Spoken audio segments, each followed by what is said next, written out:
Alright, how's everybody doing out there?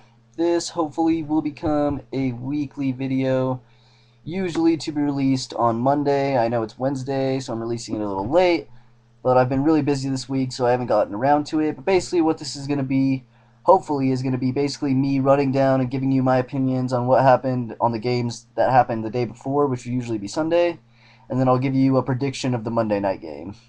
So basically, I hope that's how it'll usually work out. It'll become like a weekly video, hopefully, because Monday is usually a day where I will be able to post videos because I'm not too busy with school or work. So hopefully that'll happen. But on this video, I'm just going to go over and basically give my opinions of what happened in the NFL over week 1. So let's get started. And why not get started with the Monday night games? With first the Ravens facing the Jets. This was a pretty good game. It was a really good game if you like defense. The Jets did not look good at all offensively. Mark Sanchez is starting to make me even question if he is an NFL caliber quarterback or an NFL caliber starting quarterback. I think maybe they should go out and find another option for somebody else to throw the ball around if they really hopefully have Super Bowl aspirations, which they say they do. So we'll see about that. And the Ravens actually looked pretty decent. Joe Flacco didn't look bad. They only put 10 points up on the board, but I think that's a little misleading. Their offense was a lot more efficient than the Jets were. And their defense also looked amazing again. Their defense is what always wins them games, and their defense is what won them that game. And moving on to the later of the two Monday night games this week, which was the Chargers and the Chiefs. And in this one, I love this game. If you don't know, I'm a Denver Bronco fan, and I absolutely hate the San Diego Chargers. I know both these teams are in my division, but I hate the Chargers a lot more than I hate the Chiefs. And I was rooting for the Chiefs, and I was really stoked when they came up with the upset.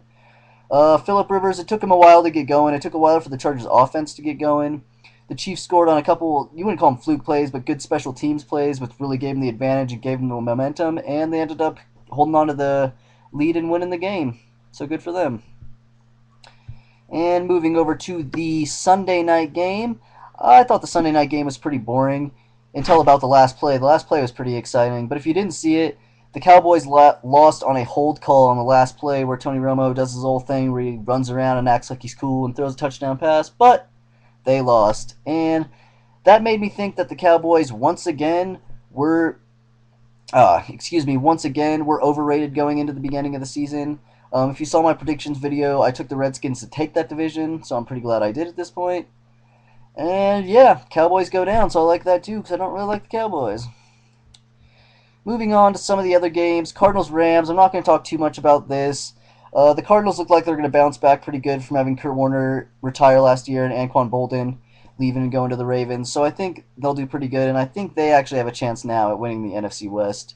So we'll see what happens. Moving on to another game in the NFC West, the 49ers and the Seahawks. The 49ers really disappointed me, really almost pissed me off at how bad they looked. Mike Singletary, I think, is a good coach, and he had a team meeting with his team right as soon as they got off the plane, which is good because he should have yelled at him because they got annihilated by the Seahawks 31-6. Pete Carroll looked good in his first game as a head coach. I'm not a huge Pete Carroll guy, but Mike Williams also caught a touchdown pass too, so if you like the whole USC Pete Carroll Mike Williams connection, it's pretty cool. Packers-Eagles. This was probably the most exciting game I watched all weekend. I don't know if you saw it or not. I thought Aaron Rodgers looked really good. Kevin Kolb looked ridiculous, got knocked out in the first quarter. But then if you kept watching and saw, Michael Vick came in and actually looked like the old Michael Vick. He was really making things happen with his legs and with his arm. There was a couple times even when he kept looking downfield, and I think he should have just taken off and run it. But that was a pretty good game. Packers ended up winning 27-20, and Ryan Grant's now out for the season. So I don't know how that'll affect their Super Bowl chances. I still think they're going to win their division. I don't know how well of a Super Bowl run they're going to have.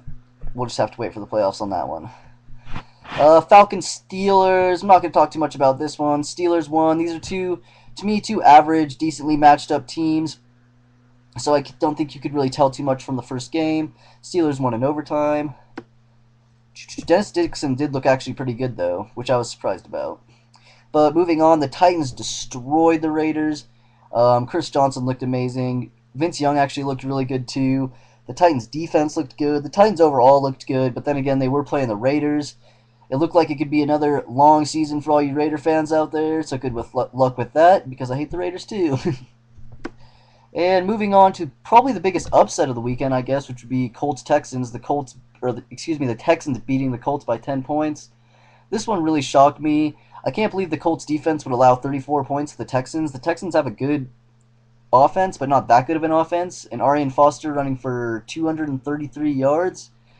No running back should run for over 200 yards on your team. That's just pathetic. And Dolphins Bills, I'm not going to talk too much about this. Dolphins won the game. They should have won the game. I didn't really see too much of the game. I saw the highlights, but I'm just going to say Dolphins won. Patriots Bengals. Patriots actually looked really good. This game shocked me a lot. I can't believe the Bengals lost, and I can't believe the Bengals lost by that much. Their offense did get going, but their defense is going to have to do better for them to win that division, as I said they would win that division.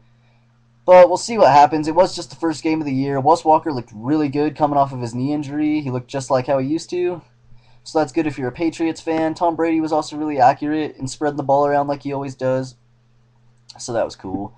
My Broncos lost by a touchdown. I don't feel like I need to elaborate. These are probably two of the teams in the lower 15 of the 30 teams in the NFL, I think most people would say.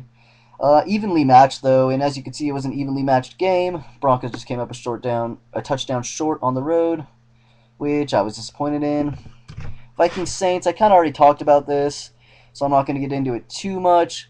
But I will say it was a very defensive game, which surprised a lot of people. The Saints offense never got really explosive like they're used to. But they ended up winning the game anyway. So it shows that the Saints are one of the elite teams in the NFL. And they might go back-to-back Super Bowls, so we'll see what happens. And Browns, Buccaneers, no one cares. The Buccaneers won by 3. And that was pretty much it for week 1.